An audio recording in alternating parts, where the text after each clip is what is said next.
Joseph اپنے hotel کے کمرے میں بیٹھا ہوا تھا۔ اسے معلوم تھا کہ اس کے تمام نئے ساتھی مختلف ممالک سے یہاں جمع ہو چکے ہیں اور ہوٹل کے مختلف کمروں میں ٹھہرے ہوئے ہیں۔ 9 بجے ان کی میٹنگ طے تھی۔ اس مقصد کے لیے اسی ہوٹل کا ایک میٹنگ روم کاروباری میٹنگ کے مقصد سے بک کرا لیا گیا تھا۔ جوزف نے گھڑی دیکھی، 9 بجنے والے تھے۔ وہ خاموشی سے اٹھا اور نیچے ریسپشن پر جا پہنچا۔ میٹنگ روم کا راستہ وہیں سے گزرتا تھا۔ وہ ایک لمحے کے لیے وہاں رکا اور غور سے ارد گرد کا جائزہ لینے لگا۔ اسے کوئی بات غیر معمولی نہیں لگی۔ ریسپشن پر کھڑا شخص سر جھکائے کسی رجسٹر کی ورک گردانی میں مشغول تھا۔ وہاں پڑے صوفوں پر ایک آدمی اخبار منہ کے سامنے کیے خبریں پڑھ رہا تھا۔ جوزف نے ریسپشن کی دیوار پر نظر ڈالی۔ وہاں کئی گھڑیاں لگی ہوئی تھیں جن پر مختلف ممالک کے وقت آ رہے تھے۔ ٹوکیو میں دوپہر ہو چکی تھی۔ برطانیہ میں صبح کی سفیدی طلوع ہونے والی تھی۔ امریکہ میں نصف شب ہو رہی تھی۔ لمحے بھر کے لیے اسے یہ عجیب لگا، ایک ہی زمین پر کہیں دوپہر، کہیں نصف شب، کہیں طلوع فجر اور کہیں صبح۔ خدا کی قدرت کتنی عجیب ہے، اس نے دل میں سوچا، اور پھر خود سے ایک سوال کیا۔ خبر نہیں کہ میری زندگی کی شب تاریک کبھی صبح میں ڈھلے گی یا نہیں۔ قبل اس کے کہ اس کا دل کوئی جواب دیتا، اس کی نگاہ سامنے کی دیوار پر لکھی ایک تحریر پر پڑی۔ اس پر لکھا تھا، God has a plan for you. That is all you need to know. لمحہ بھر کو اسے لگا کہ یہ اس کے سوال کا جواب ہے۔ پھر وہ میٹنگ روم کی طرف جانے کے لیے مڑا۔ اسی لمحے اسے محسوس ہوا کہ اس کے پیٹ میں کچھ درد ہو رہا ہے۔ اسے بیت الخلاء استعمال کرنے کی ضرورت محسوس ہو رہی تھی۔ اس نے دیوار پر لگی گھڑی میں مقامی وقت دیکھا۔ 9 بجنے میں 2 منٹ باقی تھے۔ اس نے سوچا کہ واپس کمرے میں جا کر واش روم استعمال کرنے میں دیر لگے گی۔ میٹنگ روم کے برابر ہی ایک واش روم تھا۔ اس نے اسے استعمال کرنے کا فیصلہ کیا اور میٹنگ روم کی طرف بڑھ گیا۔ اس کے میٹنگ روم کی طرف جاتے ہی اخبار پڑھتے ہوئے آدمی نے اخبار چہرے کے سامنے سے ہٹایا اور اپنے موبائل پر ایک میسج لکھنے لگا، تمام ٹورسٹ گاڑی میں بیٹھ چکے ہیں، میں گاڑی کو منزل پر لے کر روانہ ہو رہا ہوں۔ یہ میسج آگے بھیجنے کے بعد وہ تیزی سے اٹھا اور باہر روانہ ہو گیا۔ اس کے باہر جاتے ہی جوزف واپس آیا اور تیزی سے سیڑھیوں پر چڑھتا ہوا اپنے کمرے کی طرف چلا گیا۔ میٹنگ روم کے برابر میں موجود واش روم خالی نہیں تھا، اس لیے اس نے انتظار میں وقت ضائع کرنے کے بجائے اپنے کمرے کا واش روم استعمال کرنے کا فیصلہ کیا۔ واش روم سے فارغ ہو کر وہ تیزی سے کمرے سے باہر نکلا۔ نیچے پہنچ کر اس نے ریسپشن کی گھڑی پر دوبارہ مقامی وقت دیکھا۔ 9:05 ہو چکے تھے۔ اسے دیر ہو گئی تھی اور اس کے ساتھی اس کے منتظر تھے۔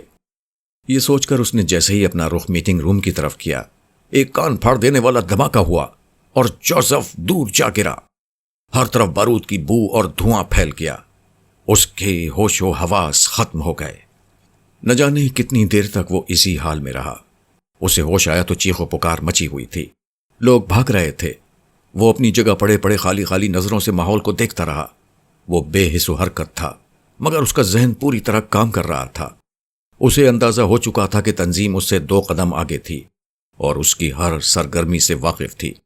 اس کی ساری احتیاط اور راستاری بیکار گئی، اور اگر اسے اس وقت واش روم نہ جانا پڑتا تو اس سے آگے وہ کچھ نہ سوچ سکا۔ اس نے پوری قوت لگا کر اٹھنے کی کوشش کی اور کھڑا ہونے میں کامیاب ہو گیا۔ اس نے میٹنگ روم کی طرف دیکھا جو اب ملبے کی ڈھیر میں تبدیل ہو چکا تھا۔ ریسپشن کا بڑا حصہ تباہ ہو چکا تھا۔ اس کی دیوار پر لگی ساری گھڑیاں گر چکی تھیں۔ بس وہ ایک جملہ جو دیوار میں کھدا ہوا تھا اب بھی لکھا ہوا اس کے سامنے موجود تھا، God has a plan for you. That is all you need to know. اس تباہی کے بعد اب کون سا پلان باقی بچا ہے؟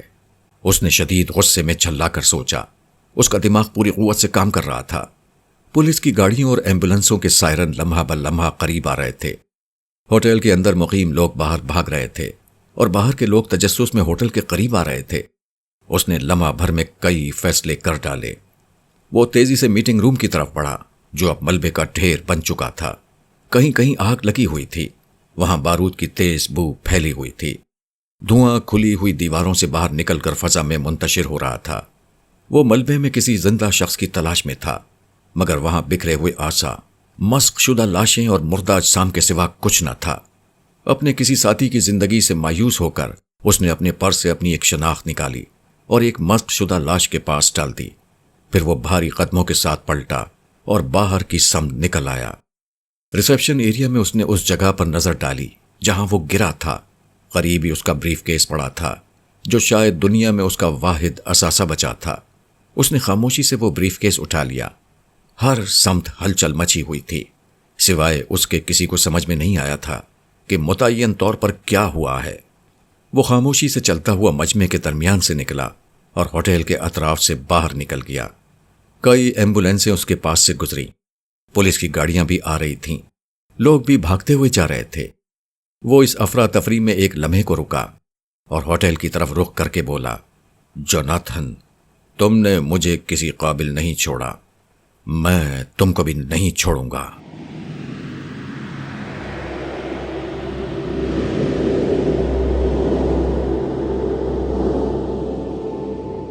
نبیہہ شدید غصے میں تھی، اس کا دماغ کھول رہا تھا۔ آج اس کے شوہر خالد سے پھر جھگڑا ہوا تھا۔ ان کے جھگڑے تو ہوتے رہتے تھے، مگر اس دفعہ جھگڑا بہت شدید تھا۔ اس نے تہیہ کر لیا تھا کہ وہ خالد سے طلاق لے کر دم لے گی۔ نبیہہ اور خالد کی شادی پسند کی تھی۔ شادی سے قبل خالد اس کی خوبصورتی کی وجہ سے اس کے عشق میں مبتلا ہو گیا تھا۔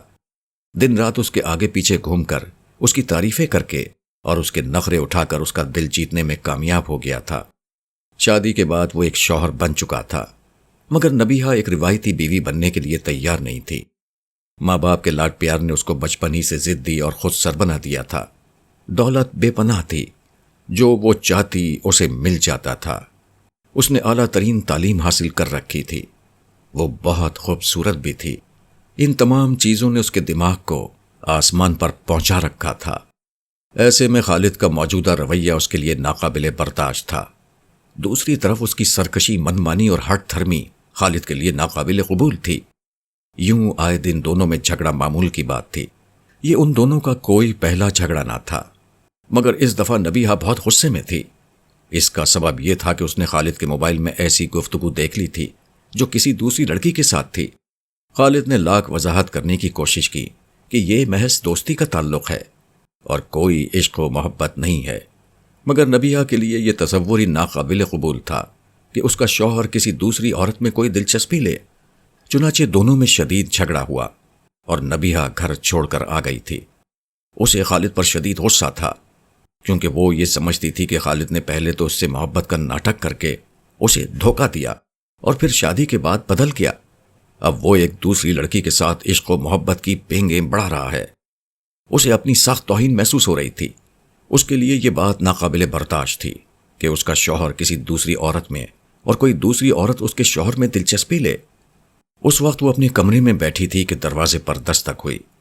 اس کی بھابھی سارا کی آواز آئی، جو اس کی چچازاد بہن بھی تھی۔ نبیہہ، کیا میں اندر آ جاؤں؟ نبیہہ خاموش بیٹھی رہی۔ کچھ دیر جواب نہ ملا تو سارا نے دروازہ آہستہ سے کھولا اور ڈرتے ڈرتے اندر جھانکا۔ وہ نبیہہ سے بہت ڈرتی تھی، کیونکہ نبیہہ بہت بدتمیز اور بغیر لحاظ کے جھڑک دینے کی عادی تھی۔ اسے مسحری پر نبیہہ بیٹھی ہوئی نظر آئی۔ اس نے ایک نظر سارا کو دیکھا اور بے رخی سے اپنا منہ دیوار کی طرف پھیر لیا۔ نبیہہ، کیا میں اندر آ جاؤں؟ اس نے دوبارہ پوچھا تو طنز کا ایک تیر سنسناتا ہوا اس کی سمت آیا۔ اور کیسے اندر آؤ گی؟ سوری، وہ تم نے شاید میری پہلی دستک نہیں سنی۔ یہ کہتے ہوئے سارا اندر آ گئی اور اس کے قریب آ کر بیٹھی اور دھیرے سے پوچھا، نبیہہ، کیا ہوا؟ مجھے کچھ بتاؤ تو صحیح۔ خالد نے اپنا آج وہ رنگ دکھایا ہے جو میں سوچ بھی نہیں سکتی تھی۔ کیا کیا ہے خالد بھائی نے؟ نام نہ لو اس کا اتنی عزت سے۔ وہ آوارہ انسان مجھے چھوڑ کر ایک دوسری لڑکی سے عشق کی پینگیں بڑھا رہا ہے۔ اوہ! سارا ایک لمحے کو خاموش ہو گئی۔ وہ سوچ رہی تھی کہ پرانا مسئلہ ہوگا تو وہ کچھ سمجھا بجھا لے گی۔ یہاں جو معاملہ سامنے آیا تھا اس میں ممکن ہی نہیں تھا کہ نبیہہ اس کی کوئی بات سن لیتی۔ پھر وہ ایک امید پر بولی، تم نے خالد بھائی سے بات کی؟ ہو سکتا ہے تمہیں کوئی غلط فہمی ہوئی ہو۔ کوئی غلط فہمی نہیں ہوئی ہے مجھے۔ کسی چڑیل کو میسج کر رہا تھا کہ جان آئی لو یو۔ میں نے جب اسے پکڑ لیا تو بول رہا ہے کہ وہ تو میری دوست ہے بس۔ اس کی ہمت کیسے ہوئی کہ کسی دوسری عورت کے بارے میں سوچے بھی؟ سارا کی سمجھ میں نہیں آیا کہ اب وہ کیا بولے۔ پھر وہ کچھ سوچتے ہوئے بولی، میں خالد بھائی سے بات کرتی ہوں. مجھے امید ہے کہ انہیں اپنی غلطی کا احساس ہو جائے گا اور وہ تم سے معافی مانگ لیں گے. وہ معافی مانگ لے، تب بھی وہ ہمیشہ کے لیے میری نظروں سے گر چکا ہے. کوئی اور غلطی ہوتی تو میں شاید معاف کر دیتی، مگر دوسری عورت، اس پر تو معافی کا کوئی سوال ہی نہیں. سارا کے پاس گفتگو کے لیے سارا مواد ختم ہو چکا تھا. نبیہ نے اسے ایک آخری بات بتائی. میں نے گھر آتے ہی اپنے خاندانی وکیل سے بات کر کے اسے خلا کا کیس فائل کرنے کا کہہ دیا ہے. میں اس گھٹیا انسان کے ساتھ ایک لمحہ بھی بیوی کے طور پر نہیں رہ سکتی. اسے دوسری عورت مبارک ہو. میں اس کو ہمیشہ کے لیے اپنی زندگی سے نکال کر پھینک دوں گی. نبیہ ایسا نہ کرو، حمزہ ملک سے باہر ہیں، انہیں تو آنے دو. سارا کو یہ کہتے ہوئے اندازہ تھا کہ اس کا شوہر حمزہ اس بات پر بہت غصہ ہوگا کہ اس کی بہن نے اتنا بڑا فیصلہ خود کر لیا. میں اپنے فیصلے خود کرتی ہوں اور میں فیصلہ کر چکی ہوں، اب کچھ نہیں ہو سکتا. نبیہ نے فیصلہ کن بات کر کے گفتگو کا دروازہ بند کر دیا. اچھا پھر ایک کام کرو، ایک دفعہ عبداللہ بھائی سے مل لو، اس کے بعد جو دل چاہے فیصلہ کر لینا. بے فکر رہو، ان سے مل کر بھی میرا فیصلہ نہیں بدلے گا. میں دوسری عورت کسی صورت میں برداشت نہیں کر سکتی. عبداللہ صاحب تو کیا، اگر خود اللہ میاں بھی مجھ سے آ کر میرے شوہر کے لیے دوسری عورت کا کہیں گے تو میں تب بھی نہیں مانوں گی. نبیہ نے آخری حد پر جا کر اپنا فیصلہ سنا دیا تھا. پلیز ایک دفعہ یہ سوچ کر چلی چلو کہ گھر میں خالی بیٹھنے کے بجائے کہیں ملنے جا رہے ہیں. سارا نے اپنی بات پر اصرار جاری رکھا. اوکے بابا، تمہارا دل رکھنے کو چلی چلوں گی. ویسے بھی اب تو یہ تمہارا گھر ہے اور اب مجھے تمہارے ساتھ رہنا ہے. نبیہ نے تھوڑا لہجہ نرم کرتے ہوئے کہا. اسے یہ خیال آ گیا تھا کہ اس کے ماں باپ کے مرنے کے بعد بہرحال سارا ہی اس کے گھر میں رہتی ہے. نہیں نبیہ، یہ گھر میرا نہیں تمہارا ہے، اور میں تمہاری بھابھی سے پہلے تمہاری چچا زاد بہن بھی ہوں. سارا نے محبت سے نبیہ کا ہاتھ اپنے ہاتھ میں لیتے ہوئے مزید کہا. میں یہ بھی جانتی ہوں کہ چچا جان کی اربوں کی جائیداد کی وارث تم بھی ہو. تمہارا ہر چیز پر حق ہے، مگر میری دعا ہے کہ تم ہمیشہ اپنے شوہر کے گھر میں اس کے ساتھ خوش رہو.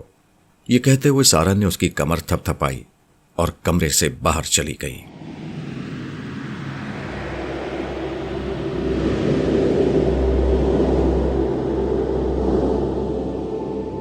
رابرٹ سری لنکا سے واپس آ کر جوناتھن کو اپنے کام کی رپورٹ دے رہا تھا. تمام لوگ مارے جا چکے ہیں. اس بات کو یقینی بنا لیا گیا تھا کہ میٹنگ کا ہر شریک وہاں پہنچ چکا ہے. دھماکہ اتنا شدید تھا کہ وہاں موجود کوئی شخص نہیں بچ سکا. بیشتر لاشیں یا تو جل کر مسخ ہو گئی ہیں یا پھر ان کے ٹکڑے ہو گئے. اور جوزف؟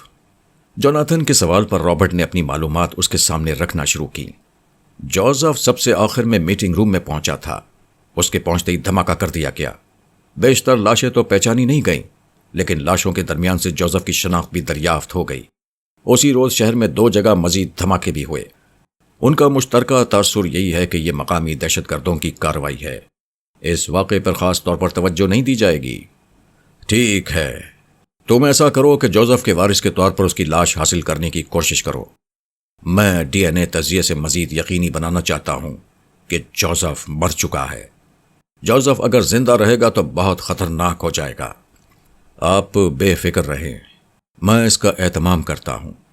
رابرٹ نے پر اعتماد انداز میں اسے یقین دلایا. اس کی بات پر جوناتھن اپنی نشست سے کھڑا ہو گیا اور اشارے سے اس سے کہا. ٹھیک ہے، پھر تم چلو، میں بھی ایک جگہ جا رہا ہوں. رابرٹ نے جوناتھن سے مصافحہ کیا اور کمرے سے نکل گیا. جوناتھن نے الماری کی طرف جا کر کوئی فائل نکالی اور پھر اپنے آفس سے باہر نکل گیا. اسے باہر آتا دیکھ کر اس کا ڈرائیور مستعد انداز میں گاڑی میں بیٹھا اور گاڑی تیزی سے اس کے قریب لا کر روک دی. جوناتھن نے پچھلی نشست کا دروازہ کھولا اور ہیڈ ریسٹ سے سر ٹکاتے ہوئے ڈرائیور کو ہدایت کی کہ فارم ہاؤس چلے. اس کی ہدایت پر ڈرائیور نے گاڑی آگے بڑھا دی.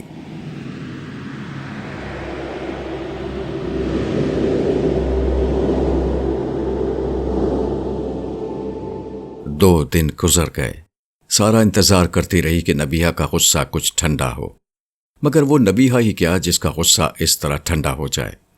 اس دوران میں سارا نے خالد سے بات کر کے اس کا نقطۂ نظر بھی جاننے کی کوشش کی. اس نے یہ تو مان لیا کہ وہ کسی اور لڑکی سے بات چیت کر رہا تھا، مگر اس کے پاس نبیہ کی 10 شکایتیں تھیں. جن میں سے ایک یہ بھی تھی کہ وہ اس پر غیر ضروری شک کرتی ہے۔ وہ خود نبیہہ کے مزاج اور عادتوں سے اتنا بیزار تھا کہ اس کے ساتھ نہیں رہنا چاہتا تھا۔ سارا کی سمجھ میں نہیں آ رہا تھا کہ وہ اس معاملے کو کیسے ہینڈل کرے۔ جب دونوں فریق دوسرے ہی کو غلط کہہ رہے ہوں تو درمیان کا آدمی کیا کر سکتا ہے؟ ایسے میں اسے بس اسی بات سے کچھ امید تھی کہ وہ نبیہہ کو عبداللہ سے ملاقات پر آمادہ کر چکی ہے۔ اس نے پہلے بھی ایک دفعہ نبیہہ کو سمجھایا تھا۔ اس وقت نبیہہ خالد سے لڑ کر گھر آ کر بیٹھ گئی تھی۔ سارا اسے عبداللہ کے ہاں لے گئی تھی، جہاں عبداللہ کی باتوں کا نبیہہ پر کچھ نہ کچھ اثر ہو گیا تھا۔ اس کے بعد کافی عرصے تک معاملات بہتر رہے تھے۔ اس نے فیصلہ کر لیا تھا کہ بلا تاخیر اب اسے نبیہہ کو عبداللہ کے پاس لے جانا چاہیے۔ یہ سوچ کر اس نے نائمہ کو فون ملایا اور اس سے ملاقات کے لیے وقت لے لیا۔ نائمہ سے بات کر کے وہ نبیہہ کے بیڈ روم کی طرف گئی اور اس کا دروازہ کھٹکھٹایا۔ اندر سے نبیہہ کی آواز آئی، کون ہے؟ میں ہوں سارا، اندر آ جاؤں؟ نبیہہ کی طرف سے وہ اجازت ملنے پر اندر داخل ہوئی اور نبیہہ سے کہا، میں نے نائمہ باجی سے بات کر لی ہے، تھوڑی دیر میں ہم عبداللہ بھائی سے ملنے جا رہے ہیں۔ بھائی مجھ سے پوچھ تو لیتی، میں تو شاپنگ کا پلان بنائے بیٹھی ہوں۔ پلیز نبیہہ، تم نے چلنے کی حامی تو پہلے ہی بھر لی تھی، اب انکار نہ کرو، میں نے ان سے وقت لے لیا ہے، شاپنگ کے لیے زندگی پڑی ہے، پلیز۔ اس کے اصرار پر نبیہہ نے برا سا منہ بنا کر کہا، میرا دل نہیں چاہ رہا اس وقت کسی بھی واعظ و نصیحت کو سننے کا، پلیز خود پر جبر کر لو، میری عزت کا بھی سوال ہے، میں نائمہ باجی سے وقت لے چکی ہوں، میری خاطر چلی چلو، ہو سکتا ہے شاید آج کا جانا تمہاری تقدیر بدل دے۔ تقدیر کی بات نہ کرو، اپنی تقدیر میں خود بناتی ہوں، لیکن تم کیا یاد کرو گی؟ تمہاری بات رکھ لیتی ہوں، ورنہ تمہاری بے عزتی ہو جائے گی۔ نبیہہ نے ہنستے ہوئے کہا۔ سارا کا نصیب اچھا تھا کہ اس وقت نبیہہ کا موڈ بہتر تھا، ورنہ عین ممکن تھا کہ وہ اس بات پر سارا کو بری طرح ڈانٹ دیتی۔ سارا اس کی بات پر خوش ہو کر بولی، تھینک یو سو مچ نبیہہ، تم نیچے چلو، میں چینج کر کے آتی ہوں۔ سارا کمرے سے باہر چلی گئی۔ اس کے باہر جاتے ہی نبیہہ نے اپنا فون اٹھایا اور خالد کو فون ملایا۔ کچھ دیر بعد اس نے فون اٹھا لیا۔ خالد، میں نبیہہ بول رہی ہوں۔ بولو، کیا کام ہے؟ اس نے بے رخی سے جواب دیا۔ تم جانتے ہو ہم دونوں اب ساتھ نہیں رہ سکتے، تم مجھے طلاق دے دو۔ طلاق دے دوں اور اس کے بعد 50 لاکھ کا مہر بھی تمہیں دوں، جو تمہارے ابا نے تمہاری اونچی شان اور ہماری پسند کی شادی کے متوقع انجام کو ذہن میں رکھ کر طے کیا تھا۔ خالد کا لہجہ زہر میں پجا ہوا تھا۔ اس کے جواب میں اس نے نبیہہ کے طنز اور غصے میں ڈوبی ہوئی آواز سنی۔ میں اربوں کی جائیداد کی مالک ہوں، 50 لاکھ کی یہ ریوڑیاں تم اپنے پاس رکھو، مجھے تم سے کچھ نہیں چاہیے۔ کل تک طلاق کے پیپرز مجھے بھجوا دو، ورنہ 50 لاکھ اور خرچ کر کے ایسا وکیل کروں گی جو عدالت میں تمہارا حشر نشر کر دے گا۔ اس کی نوبت نہیں آئے گی، میں تمہیں کل ہی طلاق کے کاغذات بھجواتا ہوں، تم طلاق لو اور میری جان چھوڑو۔ خالد نے جھلا کر کہا اور فون بند کر دیا۔ نبیہہ نے مسکراتے ہوئے فون کو دیکھ کر کہا، سوری سارا، تمہارے اصرار کی بنا پر مجھے ذرا جلدی کرنی پڑ گئی، جو مجھے کل کرنا تھا وہ میں نے آج ہی کر دیا۔ میں اپنی مرضی کرتی ہوں، کسی اور کی میں نے کبھی پہلے سنی ہے نہ اب سنوں گی۔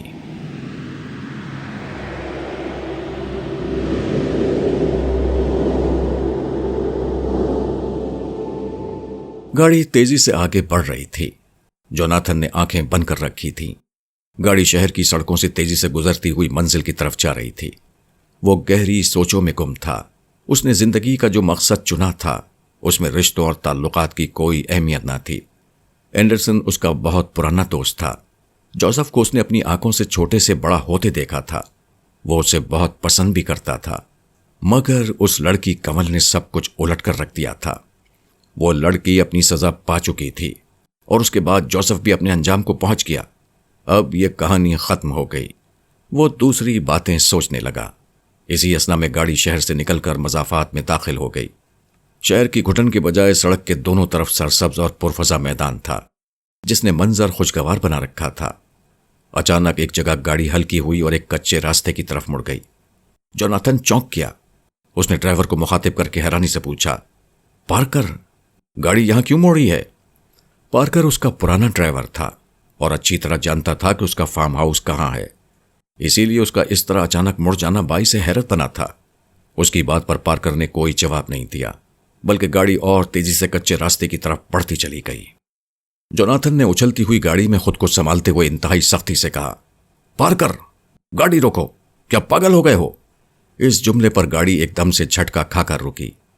پارکر پیچھے پلٹا۔ اس کے ہاتھ میں ایک پستول تھا جس کا رخ جوناتھن کی طرف تھا۔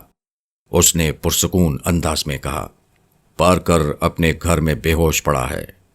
میں جوزف ہوں جوناتھن، تم سمجھ سکتے ہو کہ میں تمہیں یہاں کیوں لایا ہوں۔ یہ کہتے ہوئے جوزف نے دوسرے ہاتھ سے اپنے سر کی وگ اور چالی مونچھیں دونوں اتار دیں۔ اس کے چہرے پر ایک ماسک تھا جس نے اس کا رنگ اور ناک نقشہ پارکر کی طرح بنا دیا تھا۔ اس نے وہ بھی اتار دیا۔ اب جوزف اپنی اصل شکل میں آ چکا تھا۔ جوناتھن بہت مضبوط اعصاب کا مالک تھا۔ وہ وقتی شوق پر ایک سیکنڈ میں قابو پا گیا اور مسکراتے ہوئے کہا، بھتیجے، تمہارے زندہ بچنے پر مجھے خوشی ہے۔ میرا دل گواہی دے رہا تھا کہ تم نہیں مرے ہو۔ میرے ہاتھ میں پستول دیکھ کر بھی تم خوش ہو رہے ہو؟ جو شخص دنیا میں آیا ہے اسے بہرحال مرنا ہے۔ مجھے خوشی ہوگی کہ میں تمہارے ہاتھوں مروں گا۔ میں اینڈرسن سے ہمیشہ کہتا تھا کہ میری کوئی اولاد نہیں ہے، تمہارا بیٹا ہی میری آخری رسومات پوری کرے گا۔ چلو آج یہ کام بھی ہو جائے گا اور میرے دل پر یہ بوجھ بھی نہیں رہے گا کہ میں نے اپنے عزیز دوست اینڈرسن سے کیا ہوا وعدہ نہیں نبھایا، اس کے بیٹے کو بچانے کا۔ تمہیں زندہ دیکھ کر مجھے واقعی خوشی ہوئی ہے۔ آج میرے ہاتھوں سے تمہارا خاتمہ ہوگا جوناتھن۔ تم کنول کے قتل کے ذمہ دار ہو۔ جوناتھن نے اس کی بات بیچ میں کاٹتے ہوئے کہا، تمہارے باپ کے کہنے پر کنول کو قتل کیا گیا۔ میں کبھی اس درجے میں جانا پسند نہیں کرتا۔ جو لوگ کولمبو میں مرے ہیں وہ بھی تم نے مروائے ہیں۔ ان کو مروایا نہ جاتا تو وہ ہم کو مارتے۔ جنگ میں کوئی ایک فریق تو مرتا ہے، اس پر افسوس کیسا؟ پھر تو تمہیں بھی مر جانا چاہیے جوناتھن۔ یہ کہتے ہوئے جوزف نے جوناتھن کی پیشانی کا نشانہ لے لیا۔ میں تیار ہوں۔ یہ کہتے ہوئے جوناتھن نے آنکھیں بند کر لیں۔ اس کے کان فائر کی آواز کے منتظر تھے، مگر اس کے کانوں میں ایک دوسری آواز آئی۔ اس نے آنکھیں کھول کر دیکھا۔ جوزف کی پستول کا میگزین گاڑی کے فرش پر گرا ہوا تھا۔ آواز اسی کی تھی۔ جوزف نے اپنا پستول بغیر چلائے خالی کر دیا تھا۔ جوزف نے پستول جوناتھن کی گود میں پھینکا اور سیٹ کے ساتھ رکھا اپنا موبائل اس کی طرف بڑھاتے ہوئے بولا، جس وقت میں گاڑی میں تمہارے باہر آنے کا انتظار کر رہا تھا مجھے یہ ای میل ملا۔ اگر یہ نہیں ملتا تو اس وقت تک میں تمہیں قتل کر چکا ہوتا۔ جوناتھن نے خاموشی سے اس موبائل کو لے کر ای میل پڑھنا شروع کر دیا۔ پیارے جوزف، تم سے مل کر مجھے جتنی خوشی ہوئی تھی، تمہارے واپس نہ آنے کا اتنا ہی افسوس ہے۔ یہ ای میل کرنے کا مقصد صرف یہ بتانا ہے کہ یہ دنیا میری یا تمہاری دنیا نہیں، خدا کی دنیا ہے۔ اس دنیا کا مقصد لوگوں کو کچھ دینا یا ان سے کچھ چھیننا نہیں ہے۔ اس کا مقصد لوگوں کا امتحان لینا ہے۔ یہ امتحان کبھی دے کر لیا جاتا ہے اور کبھی لے کر، مگر انسانوں کا مسئلہ یہ ہے کہ وہ ہمیشہ اسی دنیا کے کھونے اور پانے میں لگے رہتے ہیں۔ وہ وقتی کھونے اور پانے کی قیمت پر آخرت کی ابدی فلاح کو کھو دیتے ہیں۔ تم اگر کنول کا بدلہ لوگے تو خود ایک قاتل بن جاؤ گے۔ تم جن راستوں پر چلو گے وہ تمہیں آخرت میں محروم کر دیں گے۔ جو تم انفرادی طور پر کر رہے ہو، بدقسمتی سے یہی کام یہودیوں اور پھر مسلمانوں نے اجتماعی طور پر کیا ہے۔ انہوں نے دنیا میں اپنے اقتدار کی محرومی کو اپنا سب سے بڑا مسئلہ بنا لیا ہے۔ وہ یہ نہیں جانتے کہ اقتدار اللہ کی ملکیت ہے، وہ جسے چاہتا ہے عطا کرتا ہے۔ ان کا اصل منصب انسانیت کو خدا کے منصوبے سے آگاہ کرنا تھا۔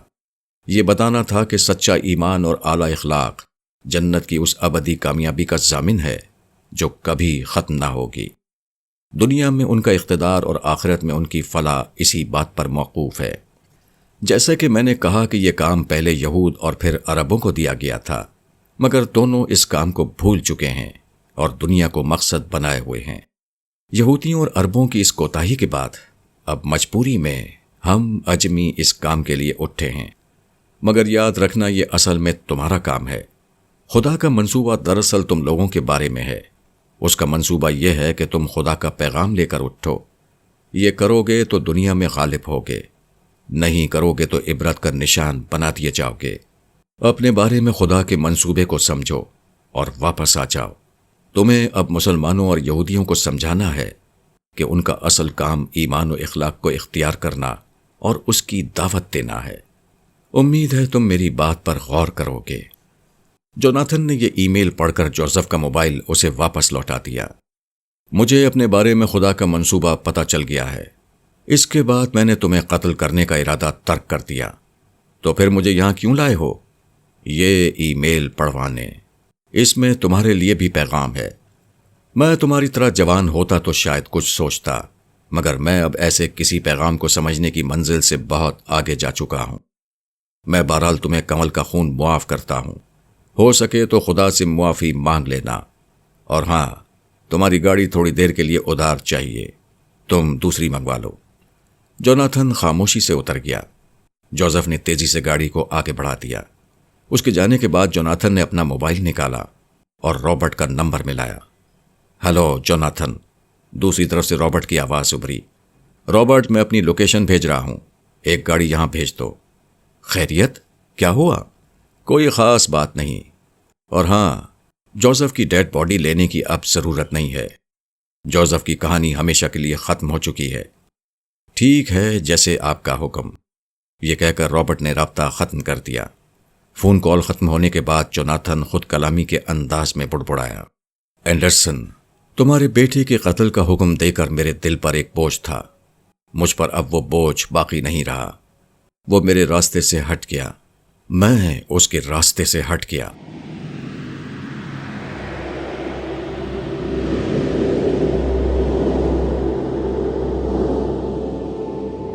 سنیے، وہ سارا آ رہی ہے نبیہہ کو لے کر۔ اس کا اپنے شوہر سے پھر کچھ مسئلہ ہوا ہے۔ عبداللہ کے گھر میں داخل ہوتے ہی نائمہ نے اسے یہ اطلاع دی۔ بھائی، مجھ سے پوچھ تو لیتی۔ بہت دنوں بعد یوسف کا فون آیا تھا۔ پچھلے دنوں میں نے اسے ایک ای میل کر دیا تھا۔ مجھے نہیں توقع تھی کہ وہ کوئی جواب دے گا۔ آج اس کا فون آ گیا، بلکہ وہ خود بھی یہاں آ چکا ہے اور ایک ہوٹل میں مقیم ہے۔ میں نے تو اسے فوراً ملنے کے لیے بلا لیا ہے، وہ بس پہنچنے والا ہوگا۔ عبداللہ نے اپنا عذر پیش کیا۔ اس کے لیے یوسف سے ملنا کہیں زیادہ اہم تھا۔ اچھا، تھوڑی دیر پہلے تو آپ نے ایسا کچھ نہیں بتایا تھا۔ آپ ہمیشہ مہمانوں کے آنے کا بتا دیتے ہیں۔ اس کا فون کچھ دیر پہلے آیا تھا، پھر میں ایک کام نمٹانے میں لگ گیا، اس لیے تمہیں نہیں بتا سکا۔ سارا نے بڑی مشکل سے نبیہہ کو تیار کیا ہے، وہ اسے لے کر آ رہی ہے۔ اس کی زندگی کا مسئلہ ہے، آپ تھوڑا سا وقت دے دیں۔ ویسے بھی یوسف کو اردو آتی ہے نا، نبیہہ نے اس سے کوئی پردہ کرنا ہے، وہ اس کے سامنے بیٹھ کر آرام سے ساری باتیں کرے گی۔ آپ اس کو تھوڑی دیر میں نمٹا دیں، پھر یوسف سے جتنی دیر چاہیں باتیں کریں۔ عبداللہ کچھ سوچنے لگا تو نائمہ نے کہا، کسی کی زندگی کا معاملہ ہے، آنے دیں۔ ٹھیک ہے، انہیں آنے دو، اللہ مالک ہے۔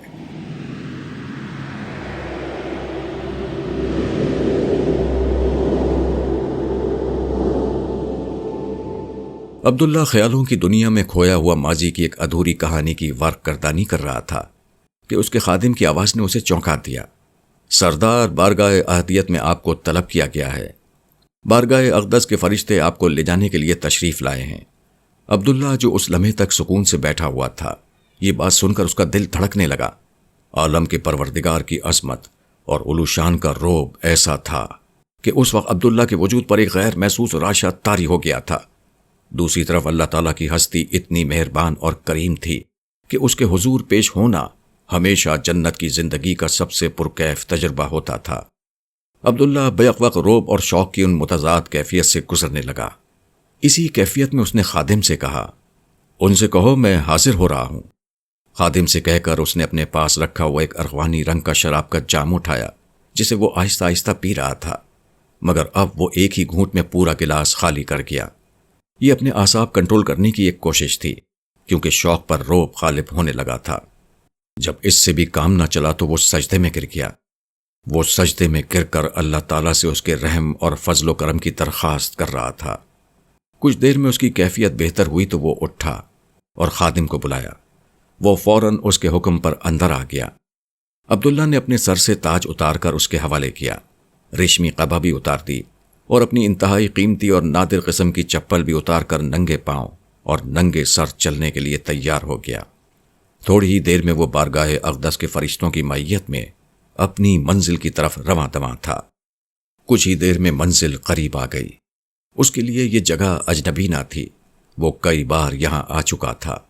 یہ عرش تلے ایک جگہ تھی جسے انسانوں کے لحاظ سے بنایا گیا تھا۔ یہاں محلات تھے، کمرے تھے، ہر طرف فرشتوں کی چہل پہل تھی۔ یہاں کے خدام انتہائی خصوصی لوگ تھے۔ ان کا لباس، چہرے اور انداز و اطوار ہر پہلو سے غیر معمولی تھے۔ یہاں کی تعمیرات اور تعیشات اپنے اندر جمال و کمال کے ساتھ ایک خصوصی شان و شوکت اور عظمت و سطوت لیے ہوئے تھی۔ اور کیوں نہ ہوتی، یہ جگہ الوحی تجلیات کا خصوصی مقام تھا۔ اللہ تعالیٰ سے اہل جنت کی ملاقات یہیں ہوا کرتی تھی۔ عام اہل جنت سال میں ایک دفعہ، اور مقربین جن پر اللہ کا خصوصی فضل ہوتا دن میں 2 دفعہ۔ ظاہر ہے کہ یہ دن اور سال ماضی کی دنیا کے دن اور سال کی طرح نہیں تھے، اس دنیا کے اپنے ہی ماہ و سال تھے۔ عبداللہ جیسے لوگوں پر خصوصی لطف و عنایت کی بنا پر انہیں ان کی درخواست پر خاص طور پر حاضری کا موقع بھی مل جاتا تھا۔ جیسے اس وقت عبداللہ آیا تھا۔ یہاں کا ماحول بہت پرکیف تھا، مگر بارگاہ رب میں پیشی کی اپنی ایک ہیبت تھی جو عبداللہ کے دل پر چھائی ہوئی تھی۔ عبداللہ یہاں پہنچا تو اس کا استقبال کرنے کے لیے خدا کے سب سے مقرب فرشتے حضرت جبرائیل علیہ السلام موجود تھے۔ یہ عبداللہ کا اعزاز تھا کہ اس کے اکرام کے لیے سردار جبرائیل خود تشریف لائے تھے۔ ان کے ساتھ عبداللہ مختلف راستوں سے گزرتا ہوا ایک انتظار گاہ کے انداز میں بنی ہوئی جگہ تک پہنچ گیا۔ راستے میں ہر جگہ فرشتوں اور خدام نے حضرت جبرائیل کو دیکھ کر ان کے سامنے سر جھکا دیا۔ ان کے اعزاز کی بنا پر یہ خود عبداللہ کے لیے بھی ایک اعزاز بن گیا تھا۔ جنت کی اس بستی کا یہ بڑا کمال تھا۔ ہر عزت والے کو اتنی عزت دی جاتی تھی کہ دیکھنے والوں کو اس کے مقام و مرتبے کا اندازہ ہو جاتا تھا۔ سردار جبرائیل مقرب خاص اور روح الامین تھے۔ عرش کے خدام سے بڑھ کر ان کے مقام کو جاننے والا کون ہو سکتا تھا؟ اس جگہ کو انتظار گاہ اس لیے کہا جا سکتا تھا کہ یہاں پہنچ کر سردار نے عبداللہ سے کہا تھا کہ یہاں بیٹھ کر اذن باریابی کا انتظار کرتے ہیں، ورنہ یہ کوئی کمرہ انتظار یا ویٹنگ روم نہ تھا، ایک عالی شان محل نما عمارت تھی۔ وہ دونوں شاہانہ انداز کی کرسیوں پر بیٹھ گئے۔ متعدد خدام شراب طہور کے جام لیے فوراً حاضر ہو گئے۔ یہ وہ ایک خاص مشروب تھا جو اسی جگہ پر مہمانوں کو دیا جاتا تھا۔ عبداللہ نے شراب طہور کے سرور بھرے گھونٹ لینا شروع کیے۔ یہ پیتے ہی اس کی کیفیت میں ایک تبدیلی یہ آئی کہ وہ جو خوف دل پر طاری تھا دور ہو گیا۔ اسی دوران میں سردار نے اس سے پوچھا، کس سلسلے میں بات کرنے آئے ہو؟ سردار، ایک لڑکی نبیہہ ہے، وہ مالک سے اپنی ہر نیکی کا اجر پا چکی ہے، مگر میں اس کے زیر بار ہوں، بس مالک سے یہی کہنے آیا ہوں۔ عبداللہ کی بات پر سردار نے سامنے اشارہ کرتے ہوئے کہا، جب تک حاضری کا اذن نہیں ملتا دیکھ لیتے ہیں کہ تم کیوں زیر بار ہو۔ ان کے اشارے کے ساتھ ہی ماضی کا عکس ان کے سامنے ابھر کر آ گیا۔ یہ عبداللہ کا گھر تھا جس میں سارا اور نبیہہ اندر داخل ہو رہی تھیں۔ نائمہ نے گلے لگا کر دونوں کا استقبال کیا اور پھر انہیں اندر لاؤنج میں لا کر بٹھاتے ہوئے بولی، اندر ان کے ایک مہمان آئے ہوئے ہیں، انہوں نے کہا تھا کہ تم لوگ کچھ دیر انتظار کرو، تقریباً 10 منٹ، اس کے بعد تم لوگ اندر آ جانا۔ تم دونوں یہاں بیٹھو، میں چائے کا بندوبست کرتی ہوں۔ نائمہ باجی، کسی زحمت کی ضرورت نہیں ہے۔ سارا نے تیزی سے نائمہ کو منع کیا، مگر اس نے مسکراتے ہوئے کہا، اس میں زحمت کی کیا بات ہے؟ چائے کا تو وقت ہو رہا ہے، بس ساتھ میں زیادہ اہتمام نہیں ہو سکے گا، اس کے لیے معذرت چاہتی ہوں۔ آپ شرمندہ نہ کریں نائمہ باجی، سارا نے واقعتاً شرمندہ لہجے میں کہا، ہم ایک تو آپ کا وقت لے رہے ہیں اور دوسرے زحمت بھی دے رہے ہیں۔ نہیں نہیں، تم بیٹھو، میں آتی ہوں۔ یہ کہہ کر نائمہ کچن کی طرف چلی گئی۔ اس کے جانے کے بعد سارا نبیہہ کو عبداللہ اور نائمہ کی زندگی اور پس منظر کے بارے میں بتانا شروع ہو گئی، گرچہ وہ پہلے بھی نبیہہ کو کئی دفعہ عبداللہ کے بارے میں بتا چکی تھی۔ خود نبیہہ عبداللہ سے بہت متاثر تھی۔ اس کی عبداللہ سے 2 ملاقاتیں ہو چکی تھیں۔ پہلی دفعہ وہ اپنے اور خالد کے جھگڑے کے حل کے سلسلے میں بات کرنے آ چکی تھی۔ دوسری دفعہ وہ اپنے بعض سوالات لے کر عبداللہ سے ملنے آئی تھی، مگر ان دونوں ملاقاتوں میں وہ عبداللہ کے گھر اور حالات پر توجہ نہیں دے سکی تھی، مگر اس دفعہ وہ خالی بیٹھی خاموشی سے سارا کی باتیں سن رہی تھی۔ اس دوران میں وہ گھر کا جائزہ لیتی رہی۔ اس کی تیز نظروں نے وہ حقائق دیکھ لیے